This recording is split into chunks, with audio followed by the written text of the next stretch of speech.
IGNOU IQ Hindi आपका अपना institute IGNOU के सभी कोर्सेज की पढ़ाई के लिए अभी सब्सक्राइब करें। नमस्कार दोस्तों, मैं हूं आपका होस्ट सूरज कुमार और आप देख रहे हैं IGNOU IQ Hindi YouTube channel. आज हम बात करेंगे BPSC 107 जिसका शीर्षक है अंतर्राष्ट्रीय संबंध और विश्व इतिहास पर दृष्टिकोण। इसमें हमने जो है ऑलरेडी यूनिट 1 को पढ़ लिया है, लेकिन पार्ट 1 आधा ही हमने पढ़ा है। आज के इस वीडियो में हम आगे की चर्चा करेंगे। तो पहले देख लेते हैं कि हमने कहाँ तक खत्म किया था। हमने आर्थिक परिवर्तन में वैश्वीकरण की शुरुआत को देख लिया था, उसकी चर्चाएं हम लोगों ने कर ली थी। आज हम बात करेंगे उभरते आर्थिक समूह। तो आइए बिना किसी देरी के शुरू करते हैं आज का हमारा ये टॉपिक। लेकिन उससे पहले आपको बता दें कि दिसंबर एग्जाम के लिए जो आपका हैंड रिटन असाइनमेंट है वो जमा होना शुरू हो चुका है। 30 सितंबर उसका लास्ट डेट है। तो अभी तक अगर आपने अपना हैंड रिटर्न असाइनमेंट नहीं बनाया है तो जल्द से जल्द दिए गए नंबर पर फ़ोन करके व्हाट्सएप पे मैसेज करके आप अपना हैंड रिटन असाइनमेंट ले सकते हैं। हैंड रिटन असाइनमेंट के साथ हम लोग क्वेश्चन पेपर, आपका ID कार्ड, फ्रंट पेज सब कुछ अटैच करके एंड फिल करके आप तक पहुंचाते हैं। तो बिल्कुल देर ना करें क्योंकि समय कम है। जल्द से जल्द जो है अपना असाइनमेंट परचेज कर लें। साथ ही साथ किसी भी सब्जेक्ट का आपको जूम क्लास चाहिए दिसंबर एग्जाम के लिए या फिर book notes, guest paper, practice set चाहिए तो वो भी हमारे पास अवेलेबल है। तो देर न करते हुए चलिए शुरू करते हैं। उभरते क्षेत्रीय आर्थिक समूह। पश्चिमी यूरोपीय आर्थिक एकीकरण की अवधारणा का सफल संचालन अन्य देशों के लिए प्रोत्साहन का स्रोत रहा। यानी पश्चिमी यूरोप के कुछ देश आपस में मिल गए और उन्होंने कुछ समूहों का गठन किया। किस पर्पस से? आर्थिक एकीकरण, कि हम लोग सब मिलकर जो है क्या करेंगे, एक समूह बनाएंगे और सभी देश जो है वो आर्थिक मामलों में आगे बढ़ेंगे। यानी सभी देश मिलकर व्यापार करेंगे। और इसी के तर्ज पर पूरे यूरोप में एक संगठन बना जिसका नाम था EU, यानी यूरोपियन यूनियन, जिसे हिंदी में कहा जाता है यूरोपीय संघ, जिसका जो उल्लेख है वो आगे आपको मिलेगा। अब ये जो आपका संगठन वगैरह बनना स्टार्ट हुआ, एकीकरण हुआ, तो इसमें क्या क्या उद्देश्य थे? इसमें थे सामाजिक विकास का इसमें उद्देश्य था। अपने देश को, अपने क्षेत्र में सामाजिक विकास का ये उद्देश्य था। आर्थिक विकास का उद्देश्य था। औद्योगिक एवं तकनीकी विकास का उद्देश्य था कि हम लोग सभी देश मिलकर जो है वो हर सेक्टर में आगे बढ़ेंगे। इस तरह की सफलताओं ने उन्हें यूरोप की एक महान मुद्रा और बैंकिंग सेवा के साथ एक एकल आर्थिक क्षेत्र बनने के पक्ष में मतदान करने के लिए प्रोत्साहित किया। अब ये जो संगठन बना ये सफल हो गया, और जब ये सफल हो गया ना तब ये मजबूत होने लगे। यूरोपीय आर्थिक समुदाय, जिसे यूरोपीय संघ का नाम दिया गया, इसका पहले नाम क्या था? यूरोपीय आर्थिक समुदाय, यानी इकोनॉमिक के मद्देनजर इसको बनाया गया था, जो बाद में इसके नाम को चेंज करके यूरोपियन यूनियन रख दिया गया। एक शक्तिशाली सुपर नेशनल अभिनेता के साथ साथ समकालीन अंतर्राष्ट्रीय संबंधों में क्षेत्रीय संगठन के रूप में उभरा। 1990 की बात करें तो इसमें क्या हुआ? सोशलिस्ट ब्लॉक के पतन। जब सोशलिस्ट ब्लॉक यानी जो रशिया वाला जो ग्रुप था, जब वो क्या हो गया, खत्म हो गया, तो यूरोप के देश और आगे बढ़ गए। क्योंकि देखिए जब हम लोग सीढ़ी चढ़ते हैं ना तो एक सीढ़ी पर पैर रख के ऊपर उठते हैं। यानी जब कोई देश तरक्की करता है तो उससे बहुत सारे देशों को पीछे छोड़ता है, तभी जाके वो तरक्की करता है, शोषण होता है।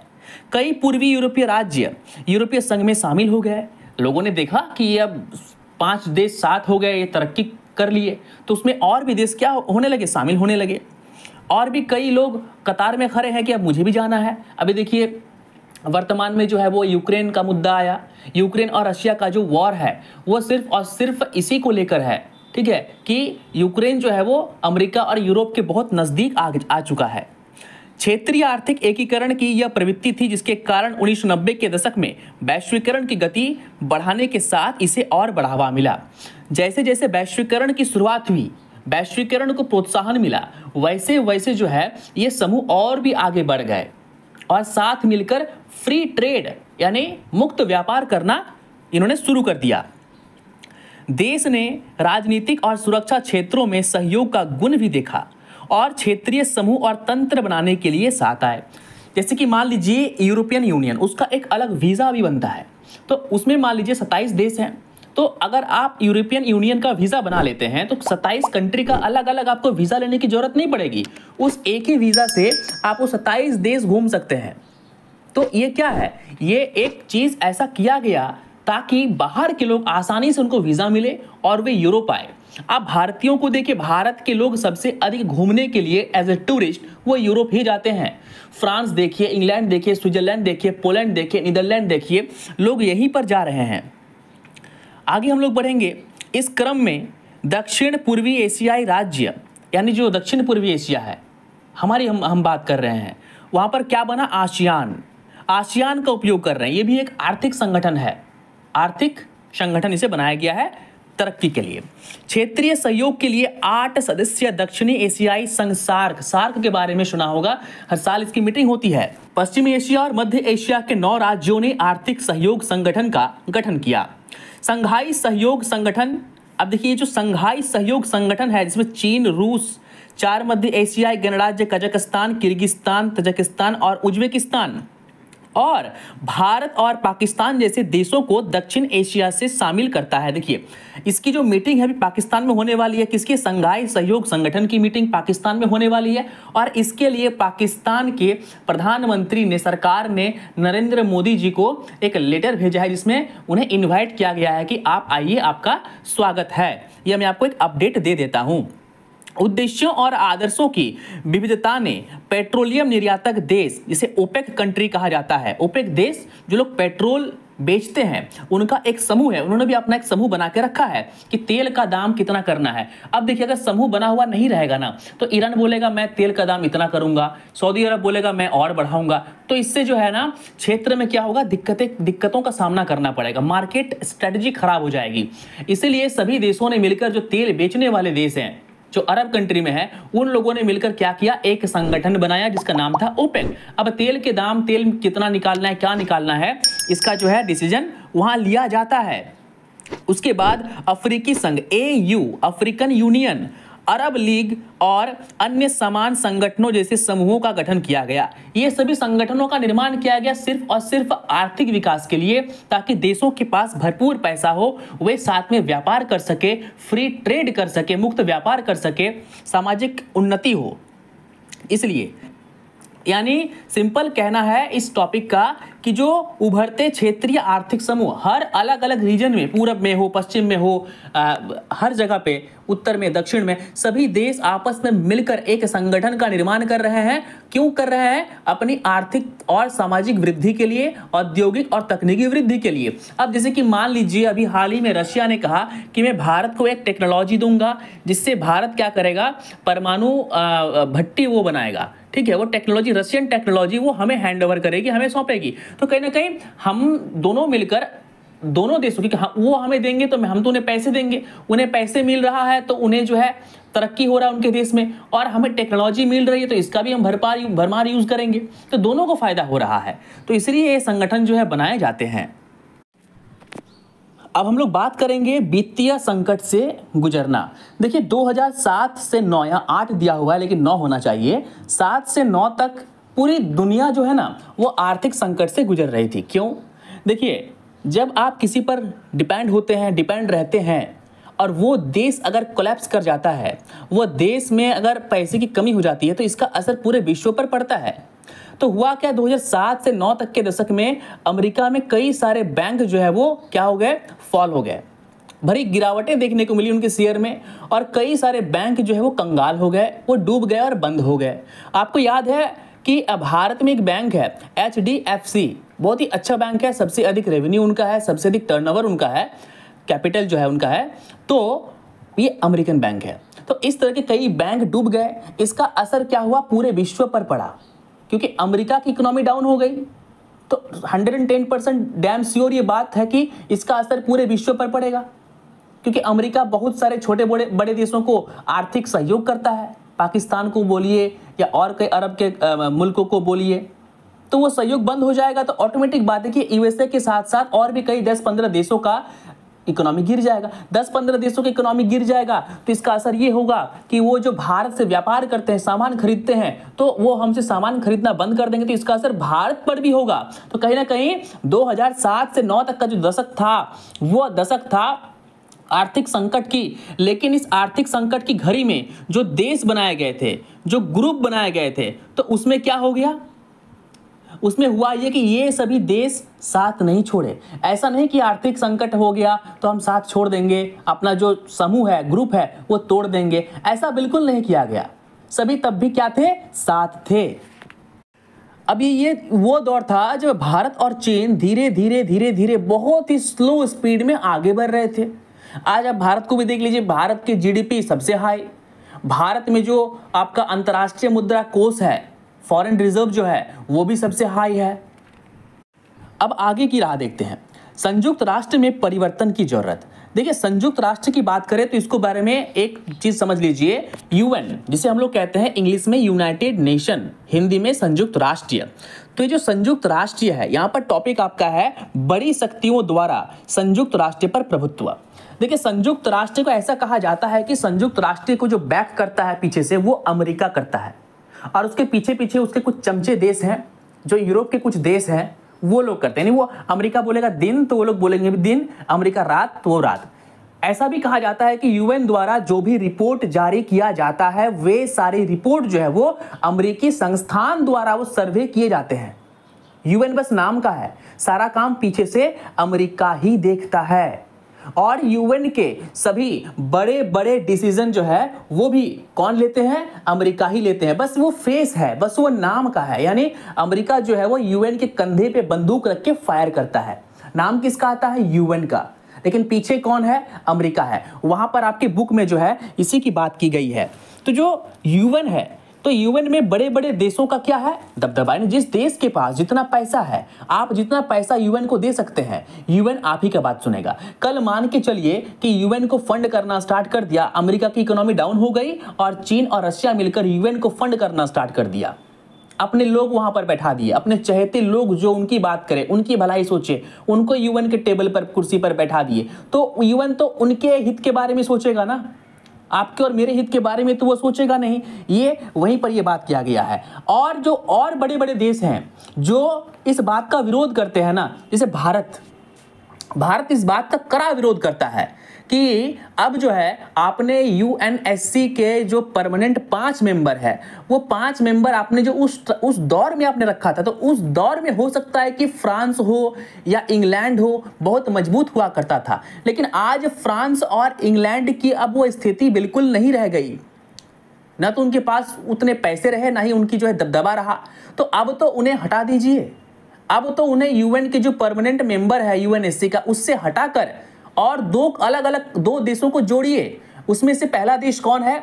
उसमें से पहला देश का नाम आता है भारत, और भारत की पैरवी भी होती है फ्रांस, खुद अमेरिका खुद भारत की पैरवी करता है कि नहीं, भारत को भी जो है वीटो पावर मिलना चाहिए। और यूएनएससी सिक्योरिटी काउंसिल जो है आपका, उसके परमानेंट 5 मेंबर में इंग्लैंड को हटाने की बात हो रही है कि इंग्लैंड को हटाकर जो है वो क्या किया जाए? इंडिया को शामिल किया जाए। नेक्स्ट पॉइंट है संयुक्त राष्ट्रीय सुरक्षा परिषद, यूएनएससी के लोकतांत्रिकरण की मांग। मैंने अभी यही कहा आपसे कि वहां पर लोकतंत्र नहीं हो, तो वहां पर जो है ना फैसले लिए जाते हैं सिर्फ पक्ष और विपक्ष, पक्षपाती है वो लोग अमेरिका की बात करते हैं, यूरोप की बात करते हैं, वो लोग गरीब देशों की बात नहीं करते, क्योंकि वो लोग वहां पे जो बैठे हुए हैं ना, वो पश्चिमी देशों के चहेते हैं, उनके शुभचिंतक हैं। वो आपके और हमारे बारे में कभी नहीं सोच सकते।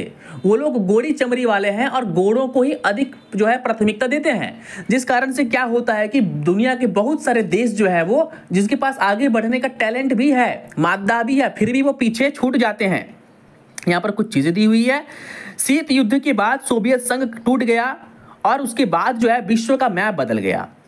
पूर्वी यूरोपीय राज्य सोवियत नियंत्रण से मुक्त हो गए, जैसे यूक्रेन वगैरह, पहले रूस के अंडर में था, अभी अलग हो चुका है। 1990 के दशक के अंत में कई नए राज्य जैसे लातविया आए, एस्टोनिया आए, लिथुआना आए, ये सभी एक संप्रभु राज्य बने, अपना खुद का एक उन्होंने देश बनाया। अगर बात करें पहले की, तो जर्मन डेमोक्रेटिक रिपब्लिक, यानी पहले जर्मनी का यह नाम था, ने जर्मनी के संघीय गणराज्य के साथ एकीकरण किया। जर्मनी का एकीकरण, जर्मनी भी कई हिस्सों में टूटा हुआ था, जर्मनी एक हुआ, एक देश बना, कई अलग अलग राज्य थे जर्मनी में, वह सभी एक होकर एक देश बन गया। अब क्या हुआ? दुनिया को एक नया मैप मिला, नए नए देश बने, नया नया संगठन बना, कई देश टूट गए, कई देश छोटे हो गए। भारत को देख लीजिए, पहले पाकिस्तान बना, फिर बांग्लादेश बना, तो मैप चेंज हुआ। और जो देश ज़्यादा पैसे कमाने लगे, जो देश ज़्यादा ताकतवर होने लगे, उनका दबदबा यूएन में होने लगा और वे अपने पक्ष के लिए, अपनी भलाई के लिए यूएन पर जोर देने लगे, प्रेशर देने लगे कि भाई मैं तुम्हें इतना फंड करता हूं, मैं तुम्हें इतने इतने पैसे देता हूं, तुम मेरी बात करो। तो इससे क्या हुआ, लोकतंत्र पर क्या असर पड़ा। यानी यूएन क्या है, एक लोकतांत्रिक संगठन है, बिना पक्षपाती होकर उसे काम करना चाहिए, लेकिन ऐसा होता बिल्कुल दुनिया को नहीं दिख रहा। और इसी का कड़ा विरोध जो है वो कई देशों के द्वारा, जैसे कि मान लीजिए आपका तुर्की वगैरह हो गया, भारत हो गया, इंडोनेशिया हो गया, तो इन सभी देशों के, साउथ अफ्रीका हो गया, इन सभी देशों के द्वारा उनका कड़ा विरोध किया गया।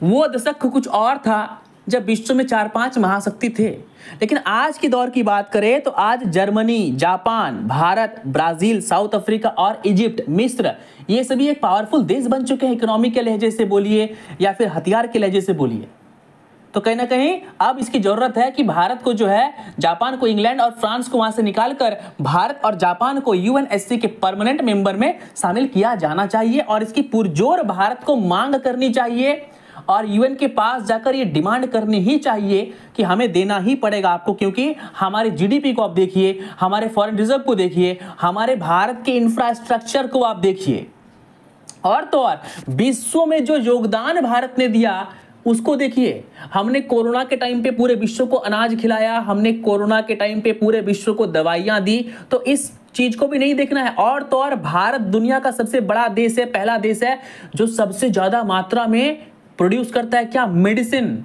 दुनिया भर में, यहाँ तक कि अमेरिका तक जो है हमसे मेडिसिन खरीदता है। चलिए आगे बढ़ेंगे, परमाणु प्रसार की समस्या। देखिए ये बहुत ही इंपॉर्टेंट टॉपिक है, इसको पढ़ते हैं। परमाणु प्रसार यानी देखिए, कई देशों ने परमाणु हथियार बना लिए। अमेरिका ने तो उसका जापान पर प्रयोग भी कर दिया था, हिरोशिमा और नागासाकी पे, आपको पता होगा। अब हुआ क्या, अमेरिका, फ्रांस, इंग्लैंड, इनके पास पहले से ऑलरेडी जो है न्यूक्लियर वेपन अवेलेबल है, उनके पास पहले से परमाणु जो शक्ति अवेलेबल है। अब भारत ने भी क्या किया, सबसे पहले इंदिरा गांधी के प्रधानमंत्री रहते 1974 में जो है पहला परमाणु परीक्षण किया गया, जो असफल रहा। अमेरिका ने कई सैंक्शन लगाए हम पर, अमेरिका ने हमें धमकाया कि तुम ऐसा नहीं करोगे। उसके बाद फिर आए अटल बिहारी वाजपेयी, भाजपा की सरकार, 1999। इस टाइम भी क्या कर दिया गया, इस टाइम भी कर दिया गया परमाणु परीक्षण और सफल परीक्षण। इस परीक्षण में हमारे एपीजे अब्दुल कलाम जी का बहुत बड़ा योगदान था, जो कि अविस्मरणीय है, उसे हम भूल नहीं सकते जिंदगी में कभी। जब तक भारत है तब तक एपीजे अब्दुल कलाम जी का नाम जो है वो स्वर्णिम अक्षरों से लिखा जाएगा इस परमाणु के क्षेत्र में। अब उसके बाद हमारा देखा देखी पाकिस्तान ने भी जो है वो इधर उधर से हेल्प लेकर, चाहे वो चाइना का हेल्प हो, किसी का हेल्प हो, उसका हेल्प लेकर अपना परमाणु हथियार खड़ा कर दिया। और फिर पाकिस्तान ने क्या किया, पाकिस्तान ने कोरिया का, नॉर्थ कोरिया का हेल्प किया। पाकिस्तान ने परमाणु के जो वेपन बनते हैं, जो उसके पार्ट्स हैं, वो पार्ट्स उत्तरी कोरिया को बेचा। और इसके साथ क्या हुआ, उत्तरी कोरिया ने भी अपना परमाणु जो है हथियार डेवलप कर लिया। तो प्रसार होने लगा, फैलने लगा। अभी रूस ने क्या किया है, रूस ने अपना परमाणु हथियार कुछ जो है, कुछ की संख्या बेलारूस में डिप्लॉय किया हुआ है। तो यानी एक देश दूसरे देश को हथियार दे रहा है अपने स्वार्थ के लिए कि तुम भी अपने पास रखो, क्योंकि तुम्हारा और मेरा दुश्मन एक ही है। तुम्हारा दुश्मन भी अमेरिका है और मेरा दुश्मन भी क्या है, अमेरिका है। आपने देखा कि किस कदर इजराइल जो है ईरान के वैज्ञानिकों को मार रहा है जो परमाणु बम बनाते हैं। क्यों मार रहा, इजराइल नहीं चाहता कि ईरान एक परमाणु देश बने। तो इस तरीके से क्या हो रहा है, अभी ये भी सामने आया है तथ्य कि पाकिस्तान ने जो है वो ईरान को कुछ हथियार दिए हैं, परमाणु हथियार सैंपल के तौर पर, कि तुम जल्दी जल्दी इसको बनाओ, क्योंकि पाकिस्तान का दुश्मन भी इजराइल है, ईरान का दुश्मन भी इजराइल है। और ये दोनों देश कभी नहीं चाहते कि उस एरिया में, उस क्षेत्र में जो है कि पाकिस्तान के बाद दूसरा कोई देश परमाणु हथियार बना ले। हालांकि इजराइल के पास भी परमाणु वेपन है, बहुत बड़ा देश है, बहुत ही मतलब ताकतवर पावरफुल देश है इजराइल। ऐसे तो छोटा है काफी ज्योग्राफिकल दृष्टि से देखे तो, लेकिन ताकत के मामले में, पैसे के मामले में बहुत ही रिच कंट्री है। तो क्या हो रहा है अभी की जो समस्या है वो परमाणु प्रसार की समस्या है। यानी एक देश अपने मित्र देश को, दूसरे देश, जैसे रशिया ने बेलारूस, मित्र राष्ट्र बेलारूस को हथियार दिए, परमाणु हथियार दिए। तो इससे क्या हो सकता है, आने वाले भविष्य में एक बहुत ही गंभीर समस्या और चुनौती विश्व के सामने आ सकती है। देखिए एक तथ्य है कि इसमें बहुत सारे देशों को शामिल किया गया है एनपीटी में, और इसमें कहा गया है कि आपको इसमें सिग्नेचर करना पड़ेगा। सिग्नेचर करना पड़ेगा इसलिए ताकि आप यहाँ पर बोलेंगे, गवाह देंगे कि मैं जो है कभी भी किसी दूसरे देश को अपना हथियार न तो बेचूंगा और न ही कभी अपने स्वार्थ के लिए दूंगा। यानी परमाणु हथियार के प्रसार को रोकने के लिए एक संधि किया गया था, जिसे कहते हैं परमाणु अप्रसार संधि। हम लोग आगे के चैप्टर में बात करेंगे इस पर। उस पे बहुत सारे देशों ने सिग्नेचर नहीं किया, साइन नहीं किया। भारत ने भी नहीं किया है, पाकिस्तान ने भी नहीं किया, ब्राजील ने भी नहीं किया है। तो इन देशों ने उस पर सिग्नेचर नहीं किया है कि हम लोग सिग्नेचर नहीं करेंगे, है ना। चलिए आगे बढ़ेंगे। आगे पढ़ेंगे हम लोग गैर पारंपरिक सुरक्षा खतरों का उद्भव। इसमें सबसे पहला है अंतर्राष्ट्रीय आतंकवाद की समस्या। देखिए जो अंतर्राष्ट्रीय, देखिए आतंकवाद किसी बंद कमरे की चीज बिल्कुल नहीं हो सकती। आतंकवाद किसी एक देश या एक राज्य के अंदर की चीजें नहीं हो सकती। अमेरिका ने पूरे विश्व को त्रस्त किया। अमेरिका ने विश्व के किसी भी देश में अगर आप चले जाएं तो मैक्सिमम कंट्री में अमेरिका की फौजें आपको देखने को मिलेंगी। क्यों? इन आतंकवादियों को मारने के लिए, क्योंकि ये आतंकवादी सिर्फ सीरिया में नहीं पूरे विश्व पर अपना प्रभाव डालते हैं। इसे कहते हैं अंतर्राष्ट्रीय आतंकवाद। और ये जो अंतर्राष्ट्रीय आतंकवाद है इसका खात्मा करने के लिए कई सारे देश जो है अब सामने आ चुके हैं। इस पर हम चर्चा करेंगे। देखिए जैसे जैसे वैश्वीकरण की शुरुआत हुई, देशों के बीच में टकराव भी हुआ, देशों के बीच में दोस्ती भी हुई और आतंकवाद भी फैला।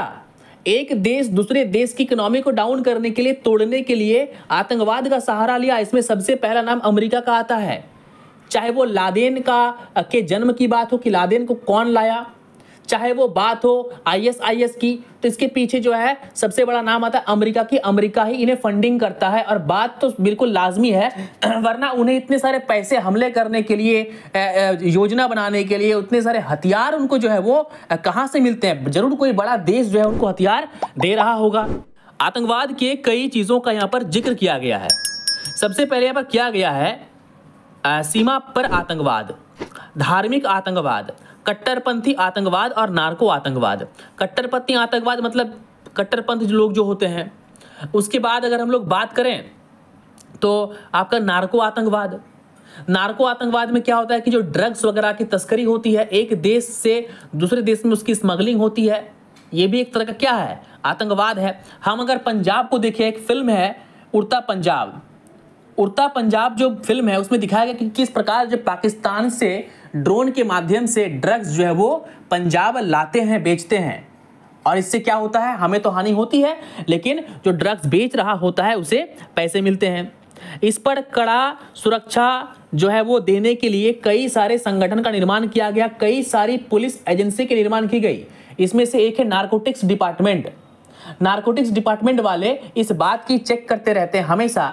आपने देखा होगा कि कोई शिप आई, उसमें कुछ इनपुट मिला कि शिप में जो है ड्रग्स है, तो नारकोटिक्स वाले तुरंत चले गए वहां पर छापा मारने के लिए। अभी कुछ दिन पहले ही शाहरुख खान के बेटे को पकड़ा गया था ड्रग्स के साथ। तो इस तरीके की चीजें जो है दोस्तों वो होती ही रहती है। तो ये भी एक तरह का क्या है? आतंकवाद की समस्या है। हमने भारत में कई सारे आतंकवादी हमने देखे। हमने देखा अमेरिका में 2001 में जो वर्ल्ड ट्रेड सेंटर पर हमले हुए, लादेन अलकायदा द्वारा किया गया था। भारत में हमने 13 दिसंबर 2001 में भारतीय संसद भवन पर अफजल गुरु जो थे तो उनका देखा, आतंकी जो उनको फांसी दिया गया था। उसके बाद हमने 26/11/2008 के मुंबई हमलों को देखा। हमने मुंबई सीरियल ब्लास्ट को देखा। हमने हैदराबाद पे हमले देखे। हमने जम्मू कश्मीर में पुलवामा देखा, उड़ी देखा। अभी कुछ दिन पहले वैष्णो देवी जाती हुई जो एक बस है उस पर अटैक किया गया। तो ये किसी भी देश को नहीं छोड़ता। हमने अभी कुछ दिन पहले रशिया में देखा कि रशिया में किस प्रकार एक बड़े बिल्डिंग को जो है वो हमला उस पर कर दिया गया। श्रीलंका में हमने हमले देखे, बांग्लादेश में हमले देखे। अभी हाल फिलहाल 5-6 दिन पहले पाकिस्तान के 130 सेना के जवान को जो है आतंकवादियों ने मार दिया। ये आतंकवादी कौन थे? तालिबान ग्रुप वाले थे, यानी छोटा तालिबान, तहरीके तालिबान पाकिस्तान, TTP। तो कहीं ना कहीं पूरा देश ही जो है इससे त्रस्त है। हमने सीरिया को खत्म होते देखा, इराक को खत्म होते देखा, लीबिया को खत्म होते देखा। तो कहीं ना कहीं ये बहुत ही चिंता की विषय है। चलिए अब हम बात करेंगे नार्को ट्रैफिकिंग की समस्या। देखिए नार्को ट्रैफिकिंग का मतलब यही होता है कि ड्रग्स की तस्करी, चाहे वो अफीम का तस्करी हो। अफीम की खेती सबसे अधिक कहां पे होता है? म्यांमार में और अफगानिस्तान में। सबसे अधिक अफगानिस्तान में होता है। और अफगानिस्तान में अफीम जो है उससे पूरी दुनिया में सप्लाई होता है। सबसे अधिक कौन खरीदता है? पाकिस्तान। पाकिस्तान उस अफीम को खरीद कर उससे ड्रग्स बनाता है और ड्रग्स बनाकर जो है मेनली वो भारत में सप्लाई करता है ताकि भारत को बर्बाद किया जाए। ये भी एक तरह का आतंकवाद ही है, यानी बिना बम, बिना गोले, बिना बारूद के क्या किया जाए? भारत को खत्म किया जाए। ये स्ट्रेटजी है। तो इसके लिए हम भी तैयार हैं। कई सारे एनजीओज है, कई सरकारों का कई अलग अलग प्रोजेक्ट है जो इस नार्को ट्रैफिकिंग पर काम कर रहा है, जो लोगों को जागरूक करने का काम कर रही है। उसके बाद अगर बात करें म्यांमार की, आपने मणिपुर में हमले देखे, आपने मणिपुर में हिंसा देखा, तो जो मणिपुर की हिंसा है ना, ये सिंपल समझ लीजिए ये म्यांमार वाला हिंसा है। म्यांमार से जो है मणिपुर के रास्ते भारत पहुंचता है क्या? अफीम। म्यांमार में बहुत भयंकर जो है अफीम की खेती होती है। आपने इंडियन पुलिस को देखा, म्यांमार की पुलिस की, आर्मी को वहां भी देखा, और हमने मणिपुर के पुलिस को, आर्मी को भी देखा, कई सारे अवैध अफीम के खेतों को जलाते हुए, नष्ट करते हुए। तो ये होता है नार्को ट्रैफिकिंग, यानी भारत के रास्ते, नेपाल के रास्ते कई अन्य देशों में पहुंचता है, या कई अन्य देशों के सहारे जो है रास्ते भारत तक पहुंचता है। हमने शाहरुख खान के बेटे के बारे में सुना, ड्रग्स, ब्राउन शुगर वगैरह जो है, अफीम वगैरह, ठीक है, ये लेते हैं। तो कहीं ना कहीं, और कंगना रनौत जो है तो खुद बोल चुकी हैं कि हाँ मैं जो है ड्रग्स लिया करती थी, बाकायदा एक वीडियो में, ठीक है। तो ये ड्रग्स कहाँ से रहा है? जरूर विदेश से आ रहा है, क्योंकि इंडिया में तो अफीम की खेती बैन है, होता ही नहीं है। तो अफगानिस्तान के रास्ते पाकिस्तान से पहुंच रहा है, या तो म्यांमार से मणिपुर होते हुए पहुंच रहा है, तो पहुंच तो रहा है। तो कहीं ना कहीं कमजोरी है। तो इस जो ट्रैफिकिंग है, इसके समस्या को हमें रोकना होगा, इस पर हमें काम करना होगा, बॉर्डर में सिक्योरिटी को और सशक्त करना होगा। आगे आपका एक छोटा सा टॉपिक दिया हुआ है, बढ़ते निर्जातीय संघर्ष। इसका मतलब होता है कि देशों के बीच में जो लोग होते हैं आपस में लड़ते हैं, ठीक है। अभी हमने कुछ दिन पहले बांग्लादेश में देखा, हमने श्रीलंका में सिंहली और तमिल को लड़ते हुए देखा। ऐसे कई सारी चीजें जो है हर देश में जो है वो होता रहता है। अगर आप भारत को देखें तो भारत में भी एक भाषाई विवाद है। साउथ इंडिया के लोग हिंदी का विरोध करते हैं, तो कहीं ना कहीं ये भी एक निर्जातीय संघर्ष है। आगे बढ़ेंगे, आगे बढ़ते हुए देखेंगे मानवीय सरोकारों का मुद्दा, यानी मानवीय सरोकार, यानी इंसानों के, मानवों के भलाई के चीजों का मुद्दा। क्या क्या? पर्यावरण संरक्षण। अगर सरकार पर्यावरण संरक्षण की बात कर रही है तो आपके और मेरे लिए ही कर रही है। उसके बाद है सतत विकास। सतत विकास का अर्थ होता है सस्टेनेबल डेवलपमेंट। सस्टेनेबल डेवलपमेंट उसे कहते हैं कि विकास होना चाहिए, लेकिन इस बात का भरपूर ध्यान रखना चाहिए कि विकास के चक्कर में कहीं हम अपने संसाधनों को, पर्यावरण को क्षति तो अधिक नहीं पहुंचा रहे हैं। यानी भावी पीढ़ियों की बातों को ध्यान में रखकर, भावी पीढ़ियों के बारे में सोचकर ही हमें विकास करना है और संसाधनों का उचित उपयोग करना है। उसके बाद है मानवाधिकार, यानी मानवों का अधिकार।